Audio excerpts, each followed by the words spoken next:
Hi, I'm Alex Howard, and welcome to this week's episode of In Therapy, where we follow real-life people on their therapeutic journeys.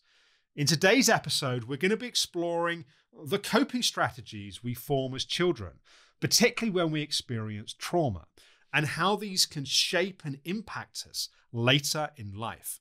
Stay tuned till the end for my top tip on how you can learn to undo some of the negative impacts of these coping strategies.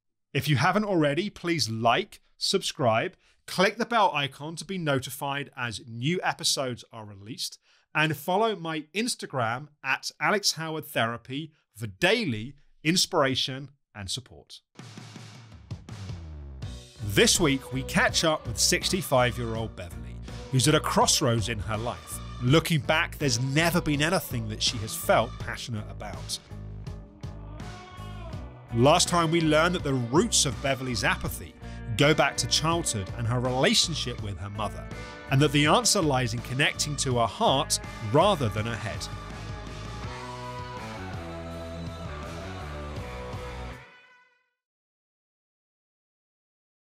Bev, it's lovely to see you. Thank you. How have you been doing since your first time? Right. Well, it's been a bit of a roller coaster, I have to say. Very, very up and down. Lots of stuff going on. And what I realised was a lot of my life and a lot of the time, there's a real underlying sadness that's there. Just about, continually is too strong a word, but it's there a lot. Yes. And I don't think I'd ever, well, I remember years ago listening to a radio programme, and the first line, I thought it was a play, and the first line of the play was, I think I was born with a broken heart. And I've never forgotten that line. I mean, Wow. it's quite a while ago now. That really sat with you. And I remember thinking, yeah, I think I was as well. I mean, obviously I wasn't, but there was something. But it resonated for you. Yeah, there was something about that did.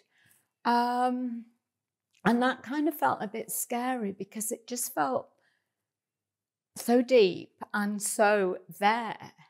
When I acknowledged it, I thought I'm never going to clear this. You know, that's always going to be there. And then I thought, well, I'll just don't reject it, which is what happened as we discussed last time with my mother, that feelings were rejected. Yeah. So I don't reject it, just try and be with it. And then look at what other feelings are coming on top of that, which are kind of the day-to-day feelings, and see what you do to, you know, avoid those, really. Yeah.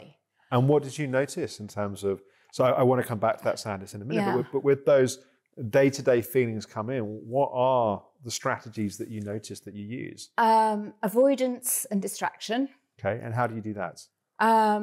It can be anything. Planning a holiday, planning a theatre trip, planning something, looking at the future. So looking at nice things in the future that require planning. Something to cheer me up. Yeah. Looking at something nice to eat, looking at recipes, watching television, listening to the radio, reading. There's loads of things I can do. Walking, sometimes I'll go for a walk. So I did kind of think, well, what some of these things in a way are quite positive.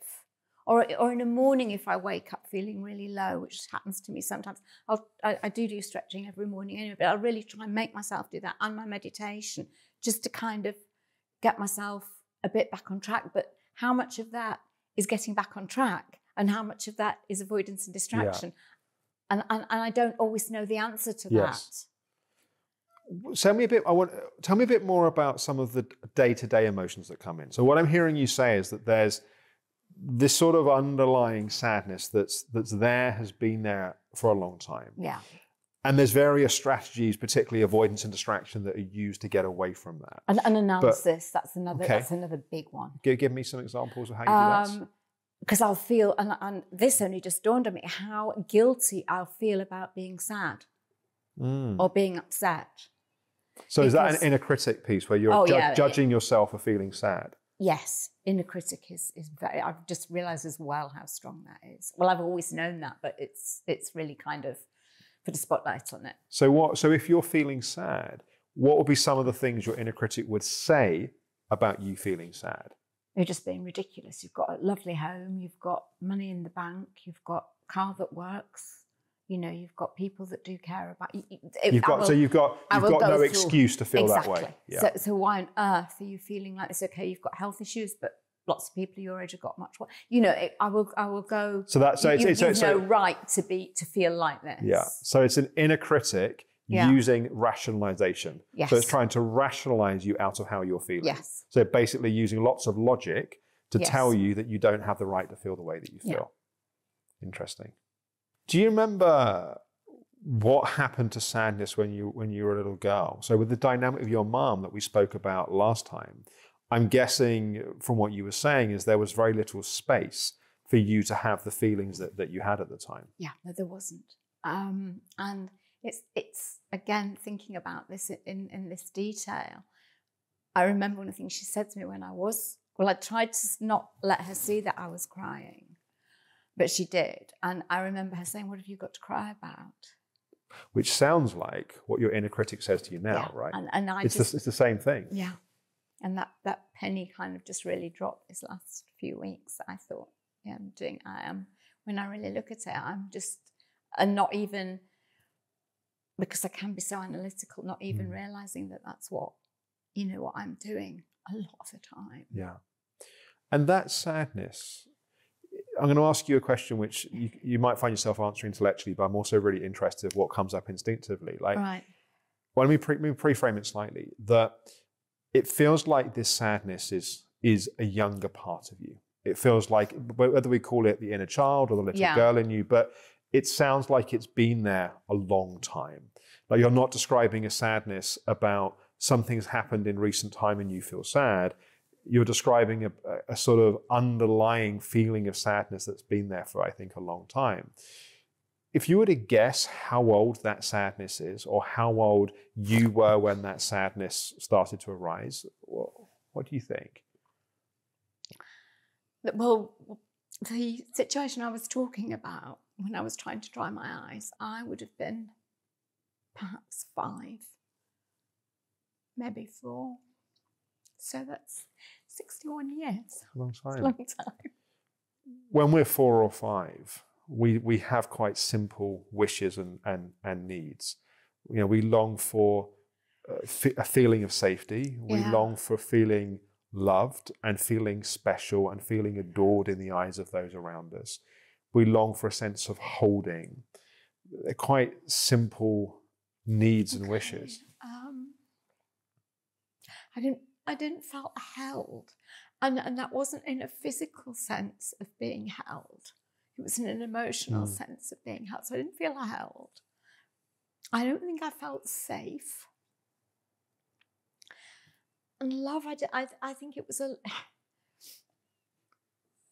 I kind of feel like I knew that I was loved, I was cared about, but it fell off. And as a child, I couldn't even tell you why it fell off. And as an adult, we can talk about it, analyze it, and make sense of that. Yeah. But as a child, there was just an instinctive sense that something doesn't feel right.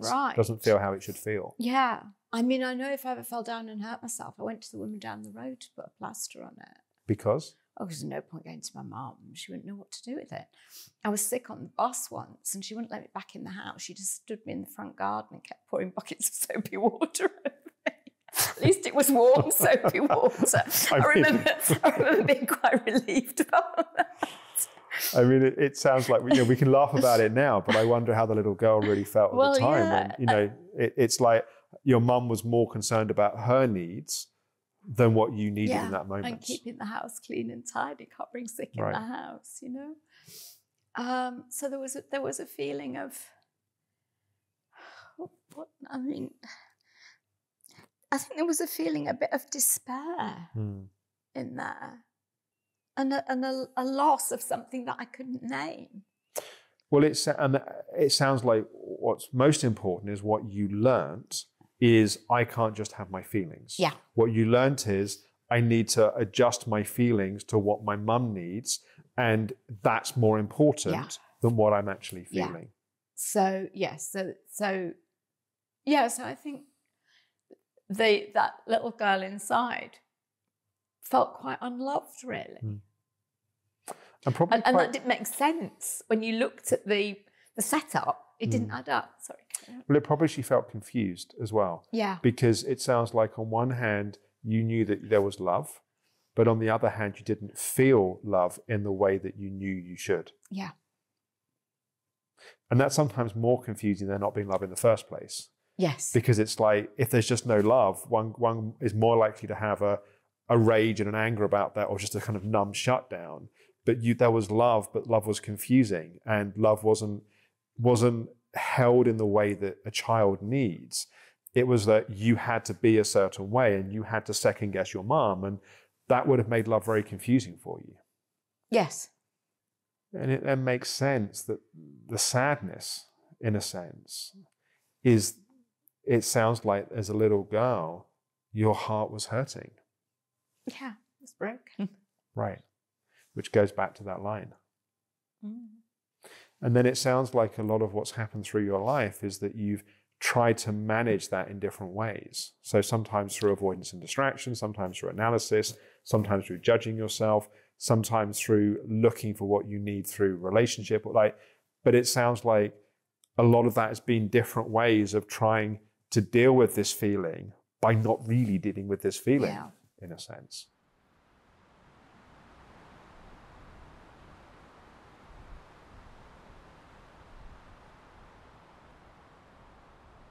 So it strikes me that this sadness, or this grief, I think it's two sides of the same coin in a sense, has got some different elements to it, right? There's the little girl, and there's her grief and sadness for not getting what she needed.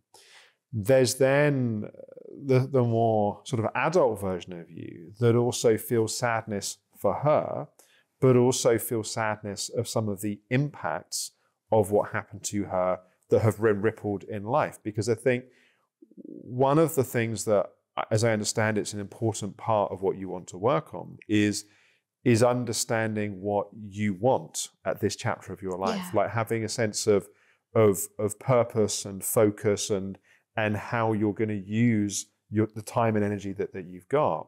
And part of the challenge is that the origins of that are in her, because she wasn't allowed to, she wasn't given space or support to know what she wanted. What she was taught was figure out what mum needs and wants. And so in a sense, it's all wrapped up. It's different pieces, but it's all wrapped up together. Yeah, that makes complete sense. The other thing is as well, that I've kind of known for a while, but I don't think, again, I realised how deep it was, is that I always expect to be punished if I have fun. I remember once I'd found some blue chalk, and my friend and I had been allowed out of the house, which is unusual because normally I wasn't really allowed to have a friend. I'd stay at the house with my mum, and we'd kind of done pictures on the whole of the road outside in this blue chalk. Sounds great. Exactly, but she went mad when I got in. And she gave me a bucket of soapy water and a scrubbing brush and made me scrub it all off.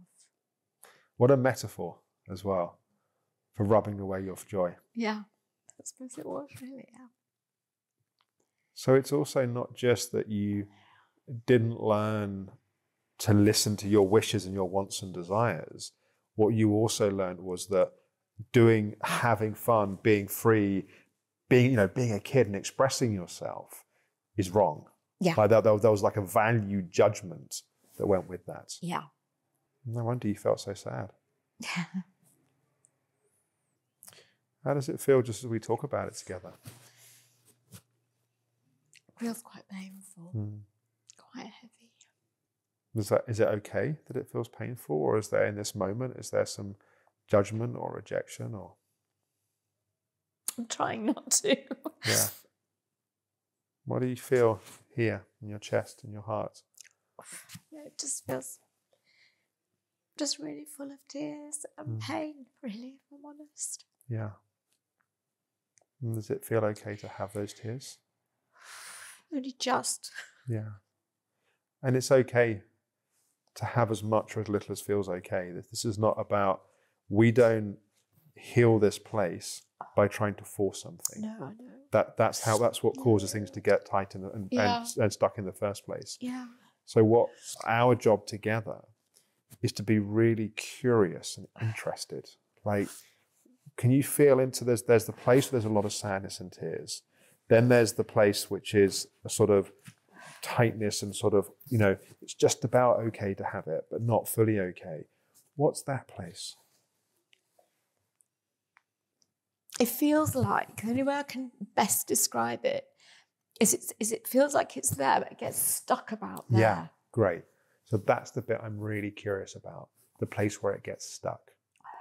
And by the way, just to give you a little bit of context here, when we go through the difficult experiences we go through, we develop coping strategies. Yeah. We develop ways to manage those. And it's because of those coping strategies that we survive, that you made it through. Like, you're here to tell the story, right? You made it through some incredibly painful and difficult things. So our job is not to sit here and judge and make wrong those coping strategies. In fact, our job is to celebrate them and go, oh my God, isn't it incredible that you learned to bottle things up and you learned to avoid and distract, because that allowed you to survive and get through. And we're really curious as to, is that still needed? It feels like it's this darkness that's stopping the light coming through. And of course, there wasn't much space for your light when you were young, was there? No. What did you fear would happen if your light shone through? Oh, it would be crushed, I think. I don't think it's hard to get a handle on that, really. It just is so out of my radar. Yeah. But it strikes sense. me from what we've talked about that your light shining through would have threatened your mum's love for you. Yeah, yes, it would have made me even. Thank you. It would have made me even more unsafe. Yes. Than I was. Yes. Yeah, it was like I was walking a bit of a tightrope, I guess, and had I done that, I would have fallen off it. Yes.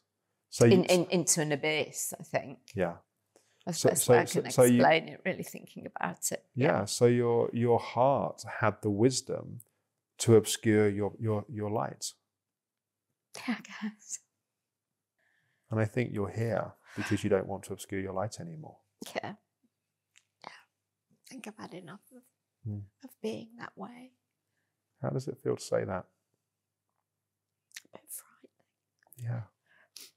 Because who would you be if you let your light shine, right? Yeah. I mean, you spend your life up until this point learning to obscure your light. Yeah. I have no idea. That is like leaping off a cliff, isn't it? Yeah. That's how it feels a bit. Well, the good news is that you don't have to leap, right? You can leap at any point if you decide you want to leap. But actually what I think is often more skillful and more helpful is little steps. Yeah. Yeah. So there's the sadness that we've been talking about. We then recognize that the kind of the shutdown to the sadness, that kind of thick, kind of smoky sort of obscuration is designed to obscure your light, to keep you safe. But what you're realizing is what was keeping you safe has also become a prison. Yeah. That you've become trapped behind that. So everything looks a bit bleak and a bit dark, and it's hard to see what you want, and it's hard to come alive and feel your light in the world. And so what we want to do is to see what's appropriate for you for this next chapters of your life. And maybe you don't need to have that obscuration in the same way. Yeah. But this is not about imposing anyone else's agenda or anyone else's timeline. It's really important that the little girl in you, the little Beverly, and that you feel that this is at each step your choice. And it's all the more important because the wounding of the little girl it was always someone else's choice. Yeah. So you can't do this in the right way by doing it for me or for what you think should happen or what you think the right way is, because that's the old Beverly. That's what she was taught to do. Yeah. This is about you deciding what's the What's the pace and the speed and the timing and what feels okay and what doesn't feel okay? And sometimes the most self-loving thing to do is to let ourselves obscure ourselves a little bit, to have that little bit of safety that's there, and that's okay. Yeah, that feels kind, which is important for me to be kind to myself, really, I think. Well, I know it is. What do you feel in this sort of whole area right now? So it still feels that original tightness is still there. Yeah. But it doesn't feel quite so sort of... So it's starting to soften and loosen a bit. A little bit, which is what we want. If you were saying to me, it's all gone, I would be a bit confused and suspicious. Yeah. And in a sense, what's most important right now is building trust with your emotions and with your heart. When we start to get close to these feelings of sadness, people's assumption is that what we're trying to do is to purge it, get it all out. Yeah. And we're very deliberately not trying to do that right now. Because I have been to workshops where that's been the purpose, and it doesn't work. It often re-traumatizes people, because this is about building internal emotional trust. Because at the moment, your feelings in your heart, like the little girl in you, won't trust you very much, because she's been told for all these years she can't have her feelings, she needs to bottle them up, she needs to swallow them. And if you then suddenly grab her and force her to purge them all, you're still pushing her around. And what we're trying to do is build a relationship with her where she feels safe enough that firstly, she can start to have those feelings, and that means that starts to move more, but also that the kind of lid on those feelings, which is the metaphor of the obscuration, can gradually start to settle, which then allows the real you to come forth more and to shine and your light to be seen.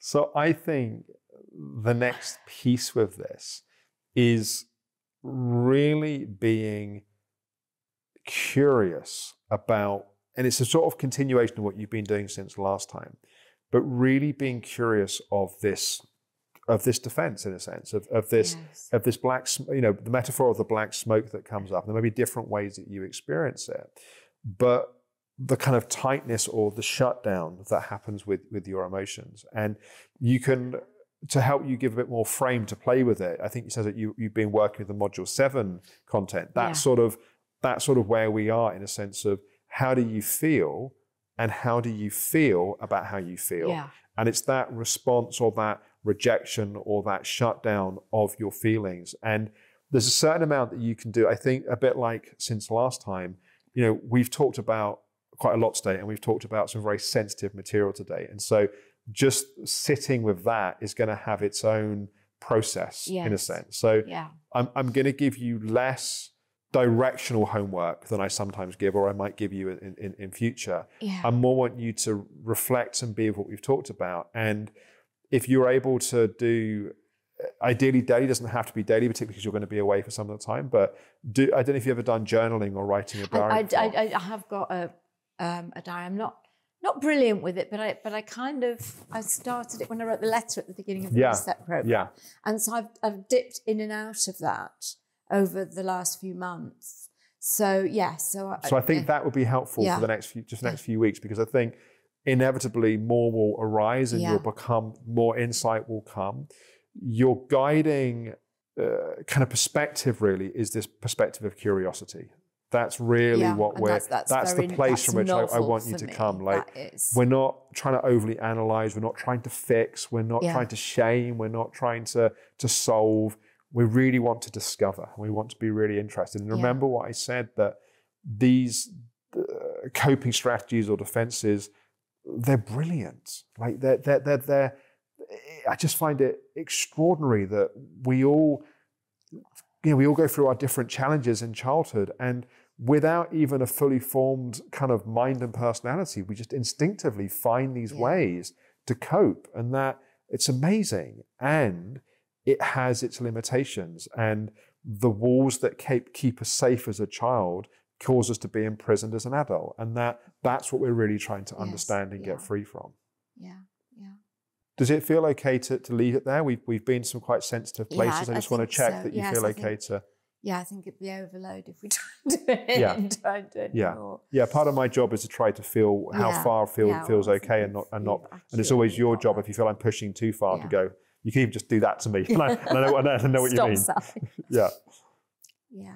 So no, thanks very much. Good. You're welcome. And also, just because we've gone some sensitive places, be very watchful of your inner critic over the next few days and weeks. It's very easy for it as we start to open up. What often happens is it sees its job to try and put us back in our box, and just be mindful of that. Yes, I will be, because so that can be really tough. Yeah. Thank you. Good. Well, it's been lovely to see you, Bev, and we'll set a time for a few weeks' time. All right. Thanks, Alex. You're welcome. Thank you. I hope you found this week's episode of In Therapy helpful. I think this point is so important, that the walls that we create as children, the ways that we learn to keep the world out and keep us safe, can become the prison. They become the very place that we need to learn to break free of later in our lives. But as I talked about with Bev, one of the things we have to remember is that these walls, these patterns, these coping strategies, there's great intelligence within them. It's not about shaming them and making them wrong and trying to just get rid of those parts of ourselves. In fact, here's my top tip. We have to learn to really appreciate, to understand, to be curious about those defenses. Ultimately, what you resist will persist. The more you try and push away those walls, the stronger they're going to get. We want to become really curious of when we become defensive, when we start to put these barriers up. Why do we do that? What's the place from which that's happening? So my invitation to you for your homework this week is just to notice when you become defensive, when you find yourself going into old patterns, what's really happening? What are you really feeling? What are those patterns trying to protect you from, trying to keep you safe from? In next week's episode of In Therapy, we're going to be catching up with Katie. And Katie's been taking some difficult decisions about the future of her marriage. She's also been starting to explore the importance of to really be in loving and intimate relationship with another. We really have to work on that relationship with ourselves. Here's a taste of what's coming up next week. I'm going to be blunt with you, Casey. For relationships to work, you have to feel like you're on a team. We tend to end up in relationship with people that mirror our issues. But what we've really got here is two people that are craving to be loved and adored. And we've never been able to give it to each other. Because you've never been able to give it to yourselves. Yeah.